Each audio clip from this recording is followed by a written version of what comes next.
So one of the first things we have to do is separate your injectors from the manifolds. We use the OEM tool for this.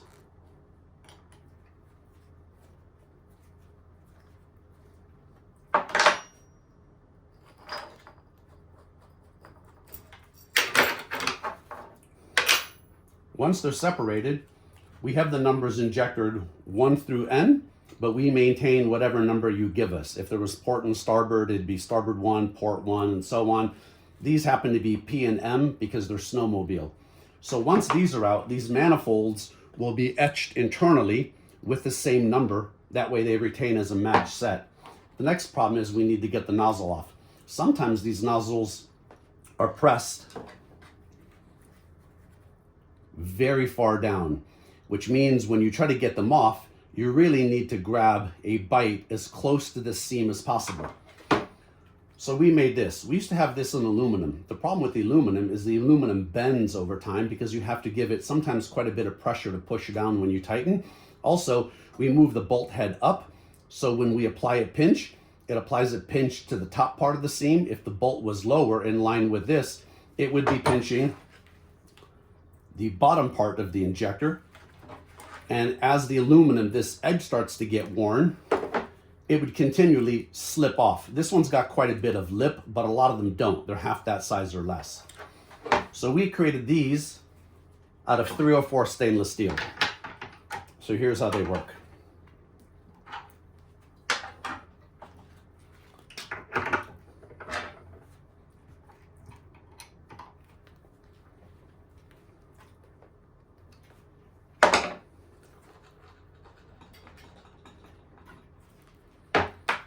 Nozzle comes off. Filter comes off. Now this needs to remain with the injector, and we typically number them 1 through 6 plus whatever you have them numbered as. We created these boxes numbered 1 through 6. The nozzles go in here sometimes, but most often they go in these. So we created these pintle jigs. They're also numbered, as you can see. This is number 1. This injector is number 1. There's a chamfer in there. This presses the nozzle open, and there's a fluid cavity to allow fluid to get in here when it's ultrasonically cleaned. We actually have these in stainless steel and aluminum. We have the stainless steel because depending on what is contaminating the nozzles, regular solvent won't clean it. You need to use something else. That something else will actually attack the aluminum, but it is safe for these nozzles. So we created these out of stainless steel. Let me grab one.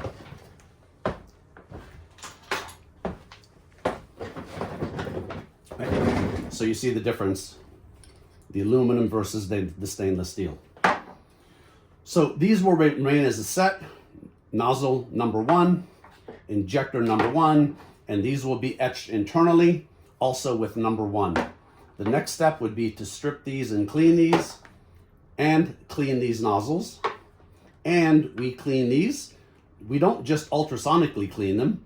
If they're really bad, we'll media blast them, but we have an additional solution that will remove lime and scale, and it will also return luster to the injector casing, depending on the casing. Some of them are really chewed up pretty bad, not much happens, but the ones that are in pretty good shape, a lot of luster can be returned to them.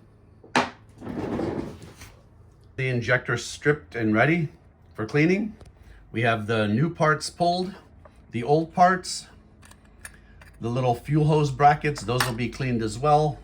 The nozzles, the filters, the injectors, and the manifolds. So these will all begin the cleaning process.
last thing we do is blow out the nozzles with this high pressure air nozzle gun we created. It loads in here. Nozzle loads into the gun. And as you can see,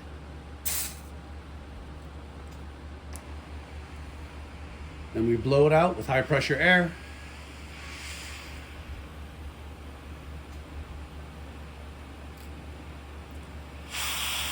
When we're done, the nozzle should be clear.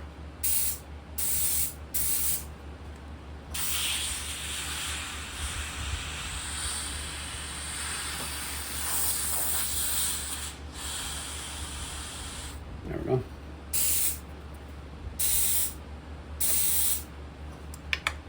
Clear nozzles.